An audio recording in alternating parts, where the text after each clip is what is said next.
नमस्ते दोस्तों, Vivaan sweet farm में आपका स्वागत है। आज हम नींबू के पौधे पर एक बहुत ही एडवांस्ड ग्राफ्टिंग टेक्निक देखेंगे। सबसे पहले एक स्वस्थ टहनी चुनें और उसमें सावधानी से एक स्टार स्क्रू लगाएं। दोस्तों, ये स्क्रू केवल टहनी को पकड़ने के लिए नहीं है, बल्कि ये जाइलम के प्रवाह को रोककर वहां कैलस बनाने में मदद करता है।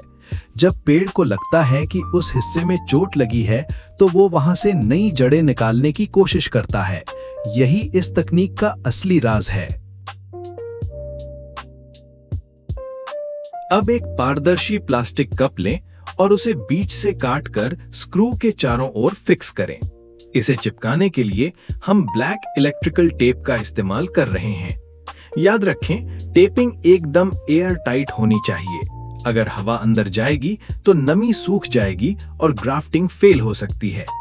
ब्लैक टेप का फायदा यह है कि यह सूर्य की रोशनी को अंदर जाने से रोकता है, जिससे जड़ों को अंधेरा मिलता है, जो उनके विकास के लिए बहुत जरूरी है।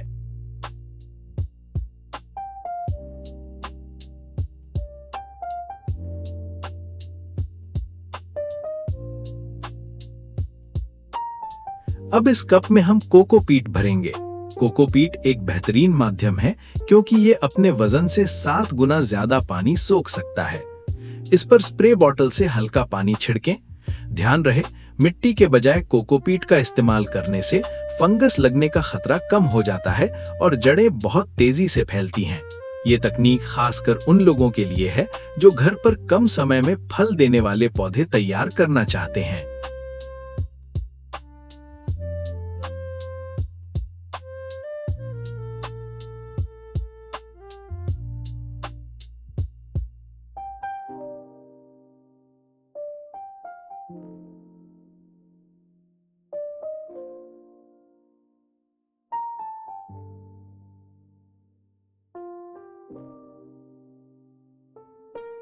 नमी को पूरी तरह लॉक करने के लिए हम इसे ब्लैक पॉलीथिन से कवर करेंगे और प्लास्टिक टैग से मजबूती से बांध देंगे। दोस्तों, यहाँ वैज्ञानिक कारण ये है कि जड़ों के विकास के लिए अंधेरा और नमी यानी डार्कनेस और ह्यूमिडिटी ये दो सबसे महत्वपूर्ण घटक हैं। पॉलीथिन के अंदर का तापमान बाहर के मुकाबले थोड़ा ज्यादा रहता है, जो जड़ों को सर्दियों में भी बढ़ने के लिए प्रेरित करता है। 1 महीने के बाद का इंतजार खत्म हुआ। चलिए इसे खोलकर देखते हैं।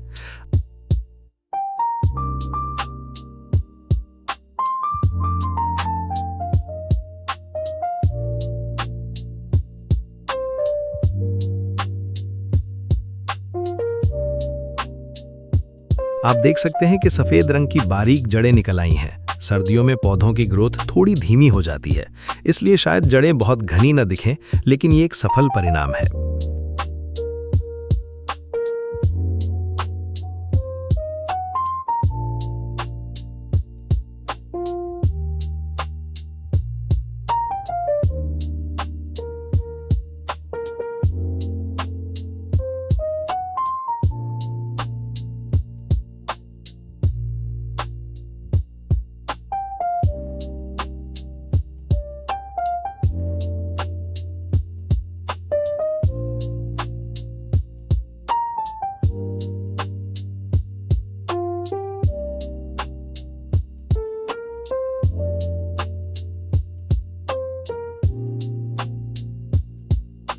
अब बहुत ही सावधानी से स्क्रू को बाहर निकालें और इस टहनी को मुख्य पेड़ से काटकर अलग कर लें।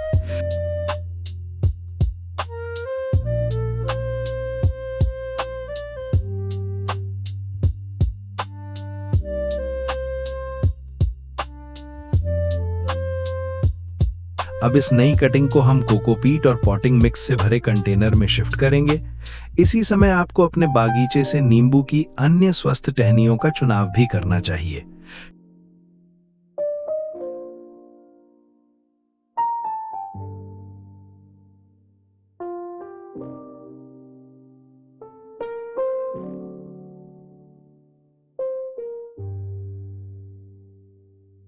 टहनी का चुनाव करते समय ध्यान रखें कि वो ना बहुत ज्यादा सख्त हो और ना ही बहुत कोमल।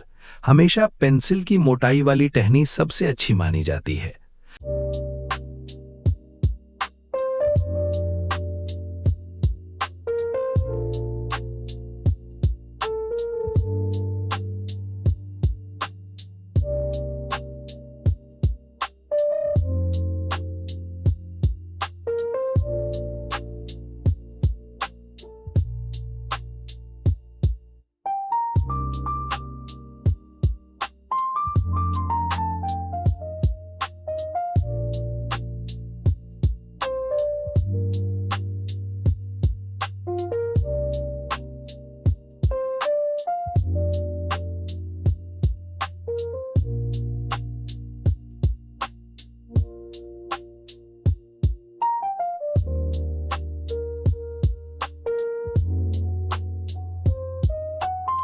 अब हम बनाएंगे एक मैजिक लिक्विड खाद।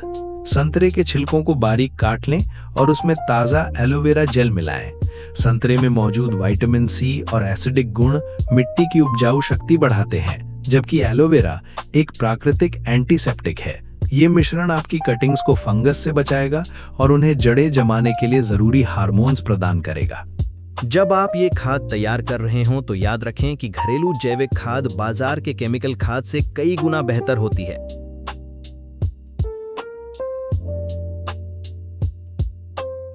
तैयार कर रहे हों तो याद रखें कि घरेलू जैविक खाद बाजार के केमिकल खाद से कई गुना बेहतर होती है। एक बड़ी बाल्टी लें जिसमें ड्रेनेज होल यानी छेद होना बहुत जरूरी है। अगर पानी बाल्टी में जमा रहेगा तो जड़ें सड़ सकती हैं। कोकोपीट भरने के बाद तैयार किए गए घोल को इसमें डालें। ये घोल जड़ों के चारों ओर एक सुरक्षा कवच बना देता है, जिससे पौधा शॉक में नहीं जाता।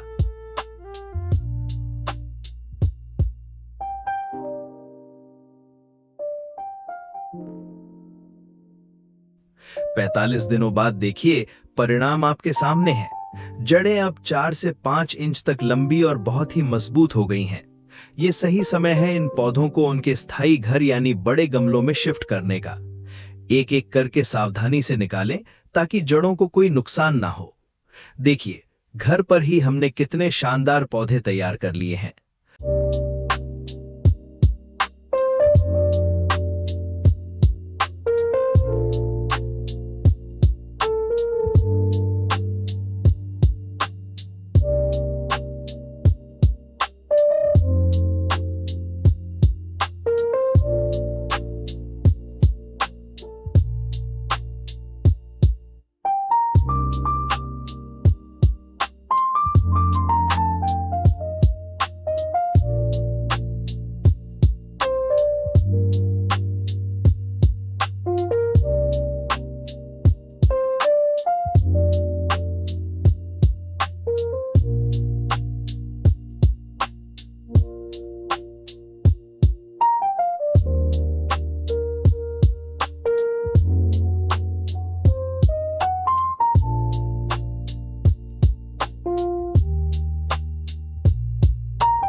जब आप ये खाद तैयार कर रहे हों तो याद रखें कि घरेलू जैविक खाद बाजार के केमिकल खाद से कई गुना बेहतर होती है।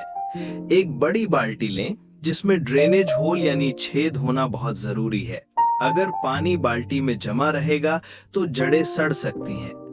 कोकोपीट भरने के बाद तैयार किए गए घोल को इसमें डालें। ये घोल जड़ों के चारों ओर एक सुरक्षा कवच बना देता है, जिससे पौधा शॉक में नहीं जाता। 45 दिनों बाद देखिए, परिणाम आपके सामने हैं। जड़ें अब 4 से 5 इंच तक लंबी और बहुत ही मजबूत हो गई हैं। ये सही समय है इन पौधों को उनके स्थायी घर यानी बड़े गमलों में शिफ्ट करने का। एक एक करके सावधानी से निकालें ताकि जड़ों को कोई नुकसान ना हो। देखिए, घर पर ही हमने कितने शानदार पौधे तैयार कर लिए हैं। अब हम बात करेंगे क्राउन ऑफ थॉर्न्स की।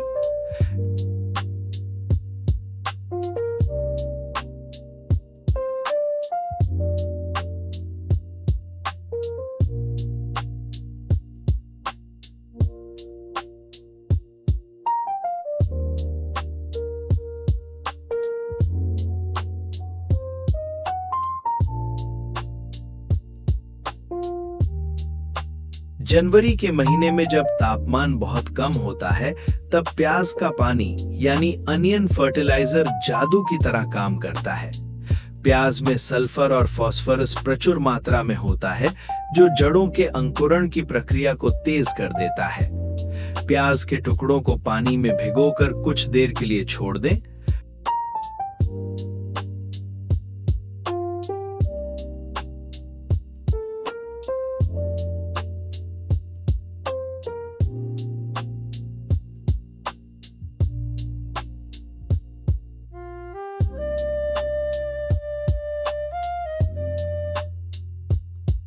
क्राउन ऑफ थॉर्न्स की कटिंग्स को इस प्याज वाले पानी में 10 मिनट के लिए डुबो कर रखें। इसके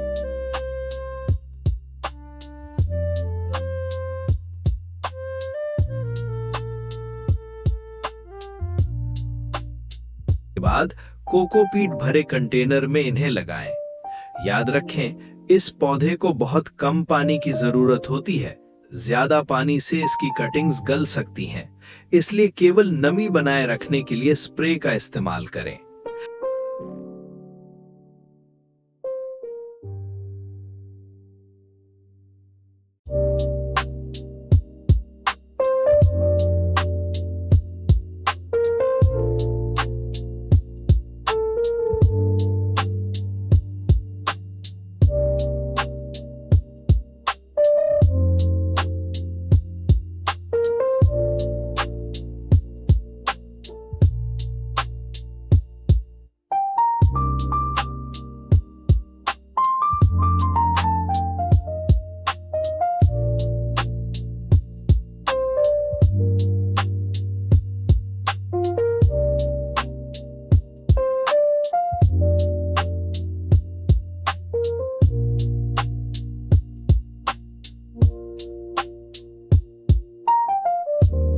करीब 45 दिनों के बाद आप देखेंगे कि हमारे सारे पौधे बेहतरीन तरीके से विकसित हो चुके हैं। हर एक कटिंग में नई जान आ गई है।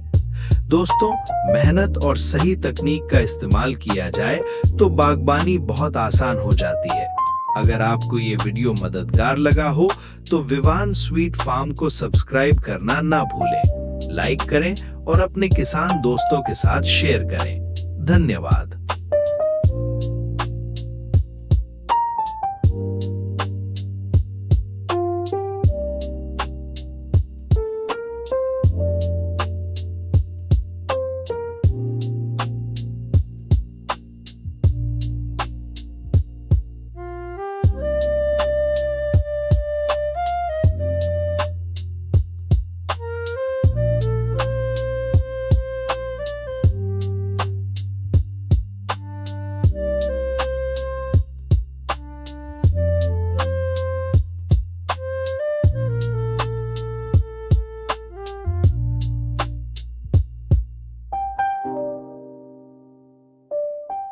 Thank you.